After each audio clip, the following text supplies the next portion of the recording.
Successful Philanthropy. I'm your host, Jean Shafiroff. This show is designed to highlight the work of philanthropic leaders here in the United States and then beyond. With us today, a very special guest, Kerry Kennedy. Kerry is the president of the Robert F. Kennedy Human Rights. She's an author, a human rights advocate, a mother, and an all-round fascinating woman. Before I introduce Kerry, a few words from Robert F. Kennedy, her father, on human rights.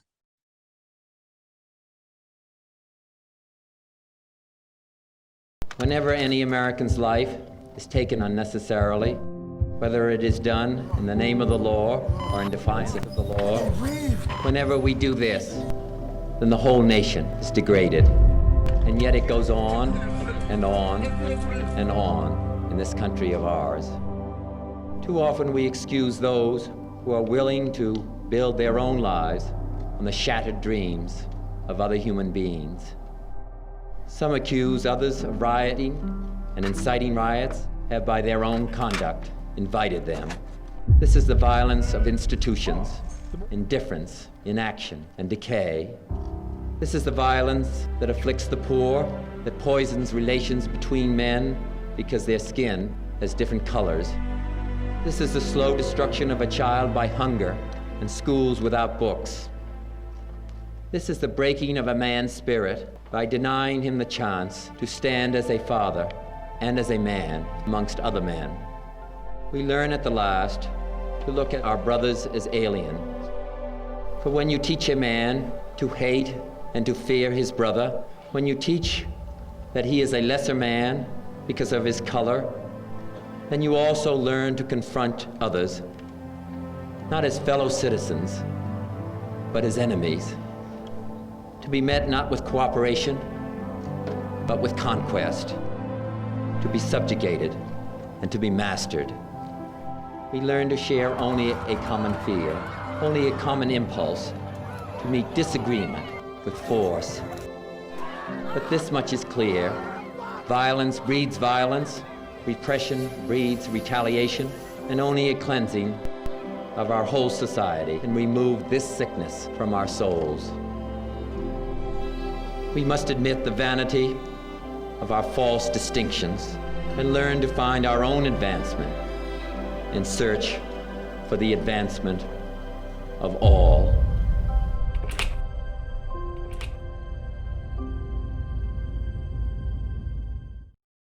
And now, our featured guest, Kerry Kennedy. Kerry, thank you so much for joining us. It is a great pleasure and honor to have you on Successful Philanthropy. Kerry, can you start by telling us a little bit about the work you do with the Robert F. Kennedy Human Rights? Human Rights. Yeah, sure. Thanks, Jean, and so great to be with you always. Of course, you are on the Leadership Council of Robert F. Kennedy Human Rights, so you know this well, but we were started in 1968 to carry forward Robert Kennedy's unfinished work on social justice. That's your dad, right? That's my father, and we work domestically and all over the world.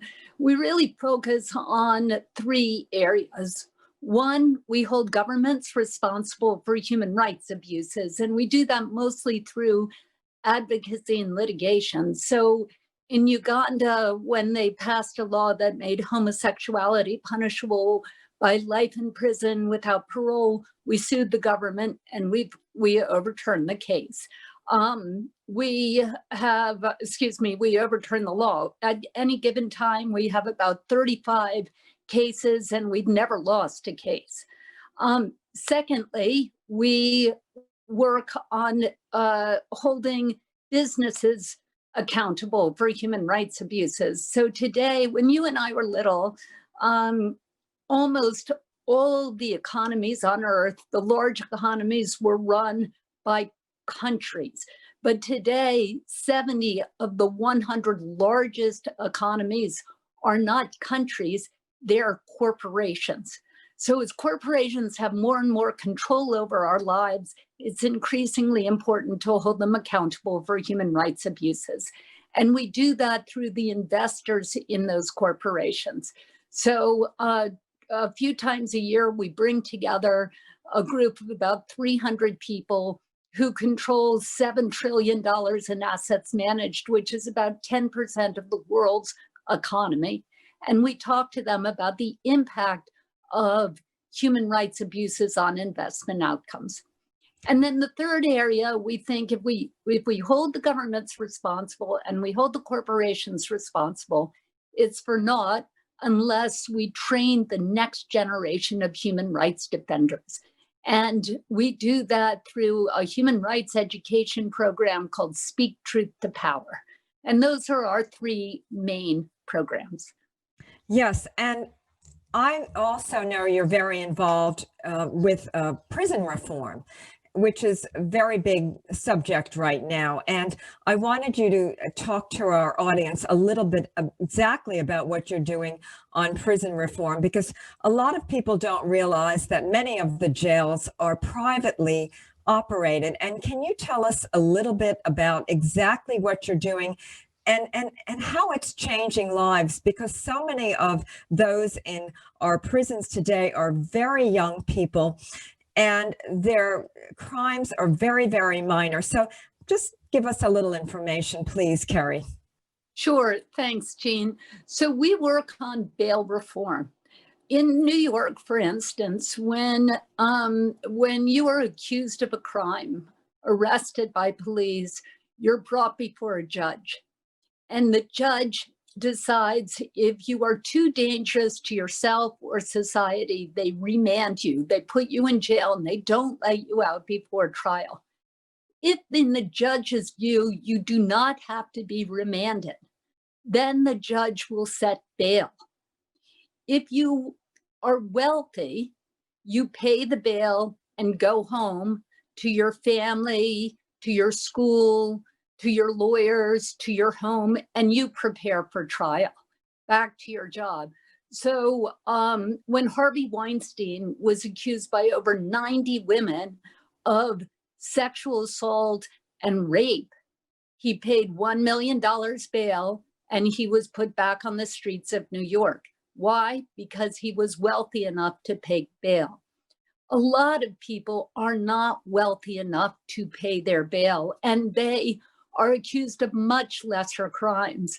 For instance, earlier this year, we bailed out a woman who could not make $25 in bail, and she had been put in jail for unpaid parking tickets. So imagine that. Now, this becomes much, much worse in the age of Corona, because the jails in our country have the highest concentration rates of coronavirus of almost any place.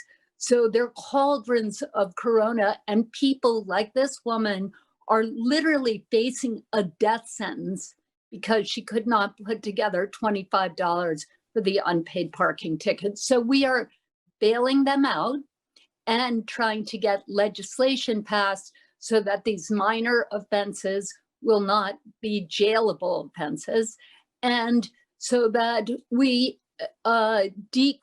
decarcerate our jails and prisons across the country. I didn't know that people were actually going into prison for not paying parking tickets. That's really crazy, and it's a big burden on the system also. So I'm glad you're working there. Now, what about people who've actually committed greater crimes and might be a menace to society? Are they getting out on bail too? Because I think that's a big concern to a lot of people.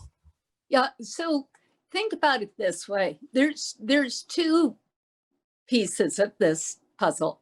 One is where you're taken before you go to trial. In our country, you are considered innocent until you've been proven guilty. So as you're innocent, again, if a judge believes that you are a danger, a grave danger to society, they remand you and they don't let you out. So bail has nothing to do with dangerousness. Bail only has to do with wealth. You go to jail before trial only if you're too poor to pay your bail. Mm-hmm. After trial, if you've been adjudicated as guilty, if you've been found guilty, then you go to prison. Mm-hmm. So our program is not about getting people released from prison who have been adjudicated. What we're talking about is recognizing that you are innocent until proven guilty, and that our system should not be wealth-based. And of course, as you know, it's not only wealth-based, but it's race-based. So if you are a person of color, if you have Black or brown skin, then the chances of you going to jail instead of being bailed out are much, much higher.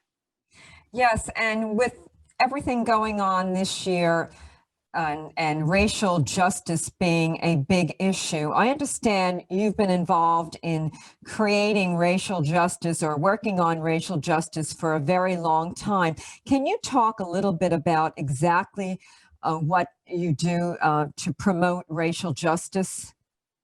So one of the areas we do this is of course in the decarceration, the criminal legal system and criminal legal reform. And in another way we work on these issues is with businesses. So in the investment industry, $70 trillion industry, what percentage of that money, of that $70 trillion, goes to women and minority-owned firms, is controlled by women and minority-owned firms? You know what the answer is? 1.3%, less than 2%. Virtually everything else is controlled by old white men.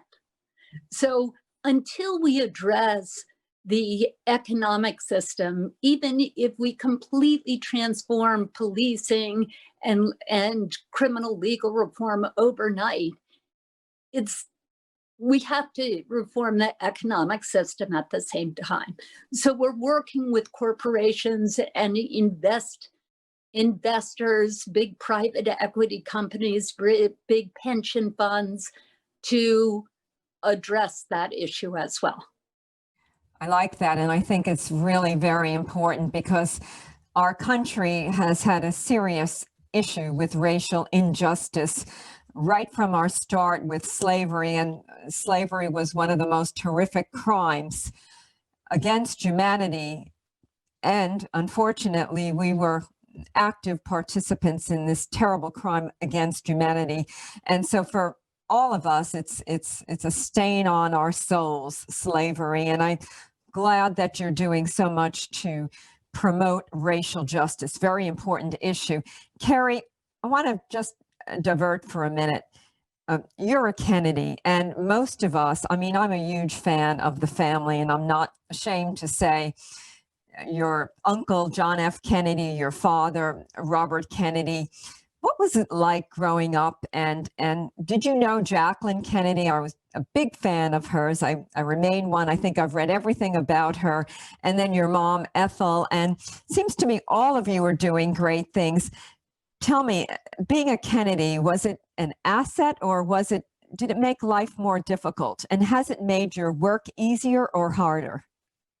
Oh, well, thank you for saying so many nice things. I mean, it was a wonderful, wonderful time to grow up in so very, very, very many ways. Nobody makes me more proud than my parents, my aunts and uncles, and then of course my daughters today, my nieces and nephews. Everybody is engaged in social justice one way or the other. So that's really a family value. What was it like growing up? I tell you, one of my favorite memories of my father is he would always do the same thing. I had 10 brothers and sisters. So whenever we had a battle, and there were many of them, he did the same thing. So one day I was in the tree house outside of our house in Northern Virginia.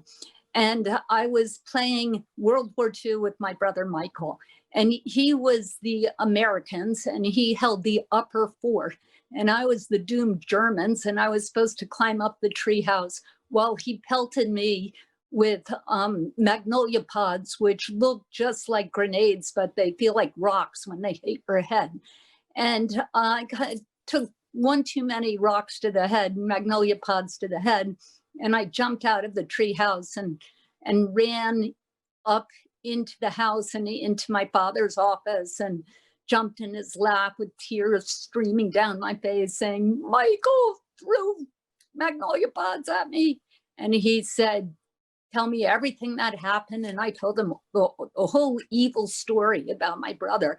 And he said, "Well, you go get him right now." So I went and thought, "Michael, Daddy wants to see you. And not only that, the Attorney General of the United States wants to see you. Come up here." So up he went to Daddy's office. And my father said, "Kerry, tell exactly what happened. Michael, you don't interrupt." And I told him the whole saga again. And he said, "Now, Kerry, you don't interrupt. And Michael, you tell me your side of the story." And through that, I mean, it took a long time, but through that, I learned a few things. I learned that I wasn't all right, Michael wasn't all wrong. And then we had to kiss and make up and go to our rooms and read for an hour. And I learned that you need to have a justice system that everybody believes in and believes is fair. And you need to, that peace isn't something you just pray for. That peace is something that all of us have to work to make every single day of our lives. And that there's no substitute for education, for learning, for self-improvement. So I think those were important lessons my father had for me, for my siblings, and for our entire country. I like that story, and very helpful. And no question, education is key for advancement. And I always say to young people, get an education, and that can really change your life. And I think we have to make education available to everyone and not make it so that a college education is so expensive that someone coming out of college ends up with $200,000 or $150,000 worth of loans. It's really crazy. And what about Jacqueline Kennedy as an aunt? Were you close to her? And how was it like being the little niece? Oh, she was wonderful. She lived next door to us in Hyannisport with my cousins, Caroline and John. And, just this incredibly lovely, lively spirit. I remember we were playing a game one night and you had to describe each person. And she was described as poetry in motion. And as there was a poem that said, never person have I seen so self-composed and yet serene. And I really think that's such a great description of my aunt. She was serene, she was self-composed, and she was just always so lovely and fun and curious and wonderful to be with. And your mom also, Ethel Kennedy, a real icon and a wonderful woman who raised a great family. I know she's still with us, and she's a little older now, and I've had the pleasure of meeting her a number of times. And you must have great memories growing up with your mother, and then, of course, your father, who died at far too young an age of an assassination. Yeah, I mean, my mother is 92. She lives down the street from me. We have dinner several nights a week, and she's just fun and funny and, always the life of the party, and a beautiful, wonderful, extraordinary woman. She is known for joy in life and for her commitment to social justice. I remember as a child, when I was maybe 9 or 10 years old, making a bet with a friend of mine about who was in, at this time, Richard Nixon was the president of the United States, about who is more famous, Richard Nixon or Cesar Chavez. And of course, I was saying Cesar Chavez is much more famous because in our household, he was so much more important. So I think that's a reflection of my mother's values and her vision.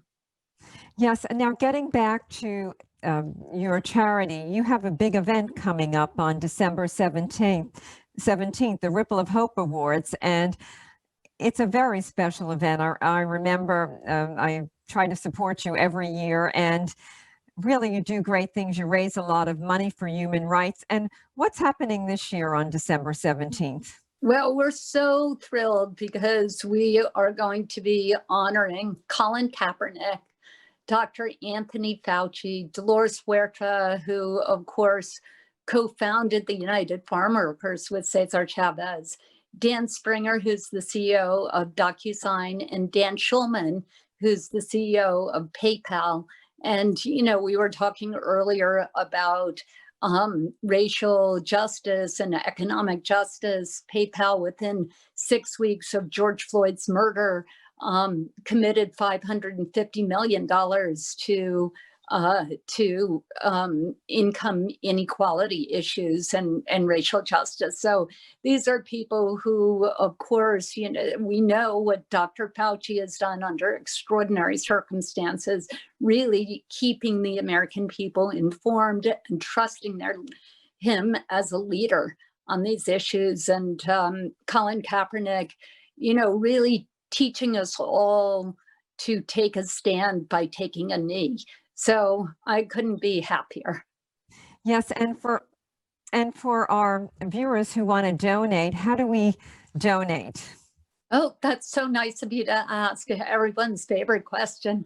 You just go to our website, www.rfkhumanrights.org, and there's a donate page. So, and what about people who want to volunteer? Is there a way to volunteer? Well, you can join the Leadership Council, which you, of course, have done, Jean, and it's a wonderful group. It's got a dozen Nobel Peace Prize winners on it, leaders in the business community, some of our greatest actors like Alec and Hilaria Baldwin are on it, and Keegan Michael Key, and many, many others.